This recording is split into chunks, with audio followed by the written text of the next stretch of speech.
બનાસકાંઠામાં ભારે વરસાદથી બનાસ નદી બે કાંઠે વહી રહી છે। ઇકબાલગઢ પાસે અને વિશ્વેશ્વર મહાદેવ પાસે પાણી ભરાયા છે।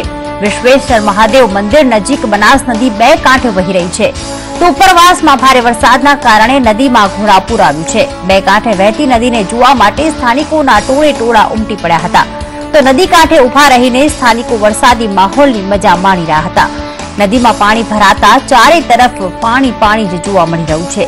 ચારે તરફ લીલોતરી જોવા મળતા સ્થાનિકો કુદરતી સૌંદર્યની મજા માણી રહ્યા હતા। વધુ વાત કરવા જોડાઈ ગયા છે સંવાદદાતા ધનેશ। તેને જણાવશું કે બનાસકાંઠામાં પણ વરસાદી માહોલ જામ્યો છે, ત્યારે લોકો આ વરસાદને કેવી રીતે વધાવી રહ્યા છે? ચોક્કસ આપણે જણાવ્યું કે બનાસકાંઠામાં છેલ્લા 24 કલાકમાં મુસળાધાર વરસાદ વરસ્યો। ખાસ કરીને દાંતા અને ડીસામાં 5-5 ઇંચ, જ્યારે અંબેરગઢ અને દાંતીવાડામાં 4-4 ઇંચ જેટલો વરસાદ ખાબકતા સર્વત્ર જળબંબાકારની સ્થિતિ છે। આપણે જણાવ્યું કે પ્રખ્યાત જે વિશ્વેશ્વર મહાદેવનું મંદિર છે બાલાવાડ નજીક, ઇકબાલગઢ નજીક જૂની સરોત્રી ગામે આવેલું છે, ત્યાં બનાસ નદી જે કંબેરને કાંઠે વહી રહી છે। જે કુદરતી માહોલ છે, જે સૌંદર્ય ખીલ્યું છે, વરસાદી માહોલમાં તેનો લોકો નજારો પણ માણી રહ્યા છે।